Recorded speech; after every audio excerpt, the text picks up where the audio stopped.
A basic responsibility of any Rasta, be man, woman, or child, your first basic responsibility, right? I mean, is to your people.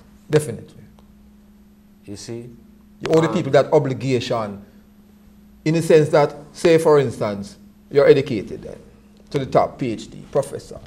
You know the system back to back. So it's your duty now.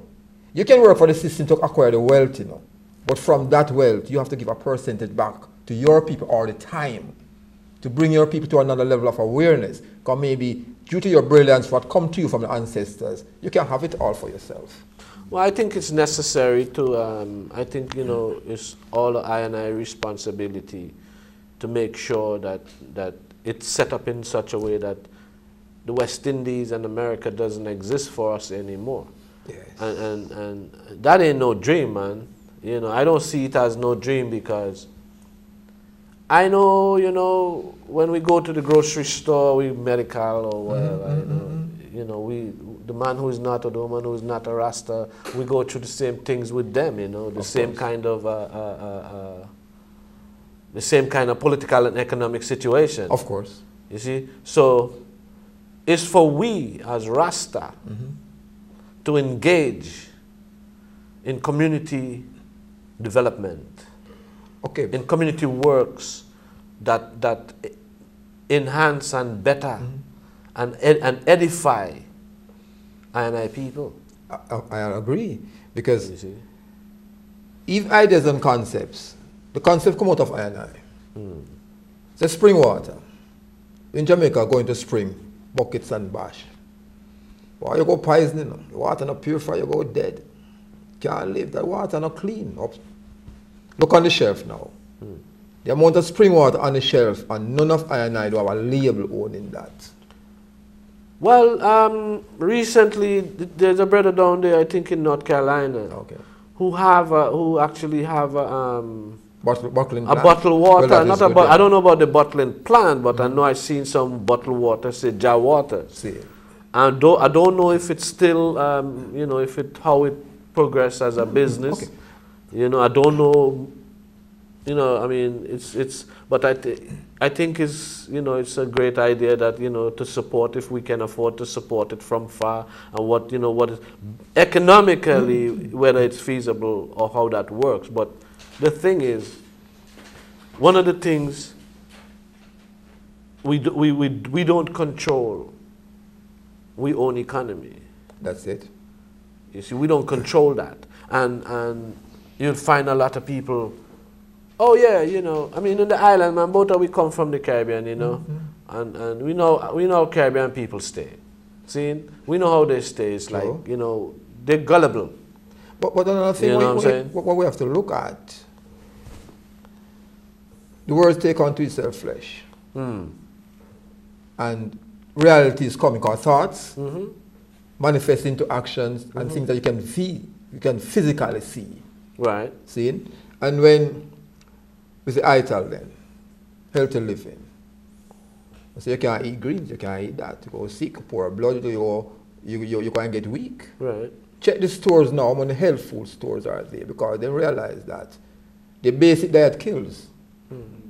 Well, they know that because, I mean, yeah, they know that because, I mean, check it out. Check it out. Check it out. The same company that own the chemical company is the same companies, parent companies, these are corporations that own the seed company.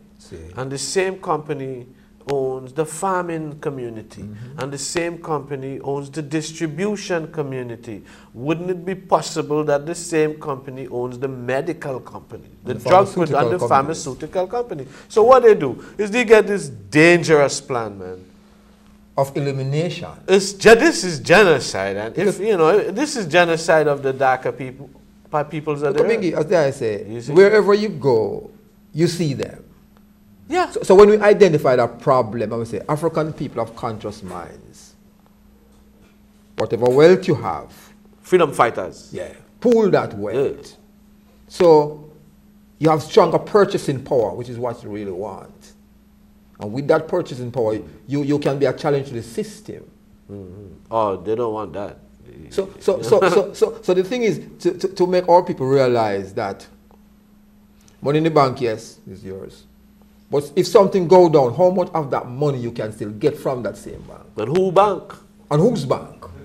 That's the question. And whose it's bank? Not just the money in the bank, but it's whose bank. So Bingi, with your work the money, Yeah. you carry to their stores, Their bank. their doctors, their banks. Yeah. So in the sense that the money goes back to them directly. Yeah, their banks. Anytime you can pay your bill, where on the street. Their banks. Yeah. So what we need is a bank. Definitely. But the trouble is, they're not going to let we have a bank. Why? Because, you see, we had to go back to the old, in Trinidad they just call it susu.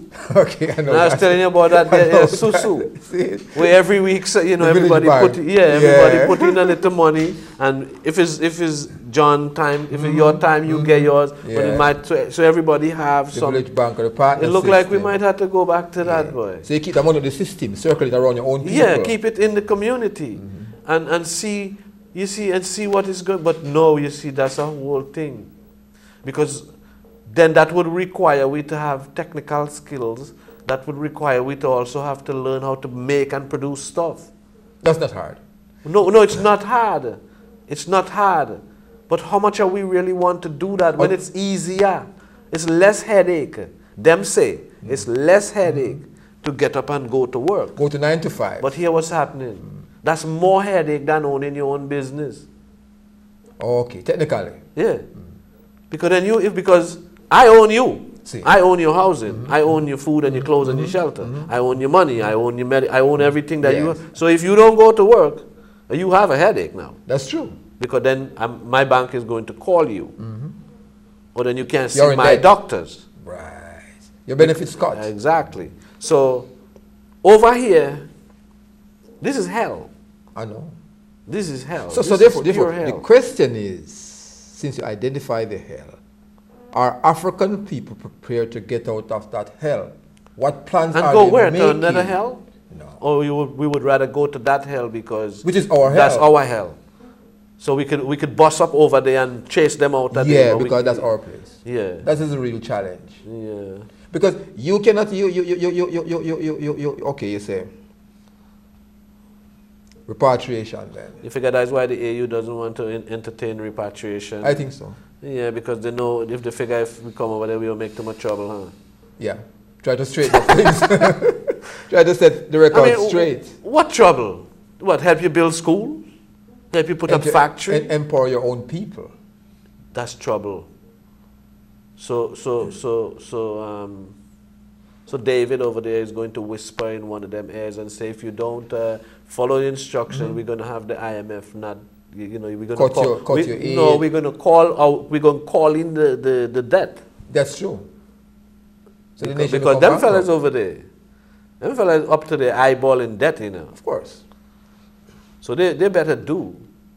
So they would, because they hear we talking all the talk, they read the internet, everybody put all kinds of things up there. They say all kinds of things. They know how we feel. They know. But okay, knowing how we feel, but they are still happy that we are not willing to face the challenge to get things corrected, like how we feel.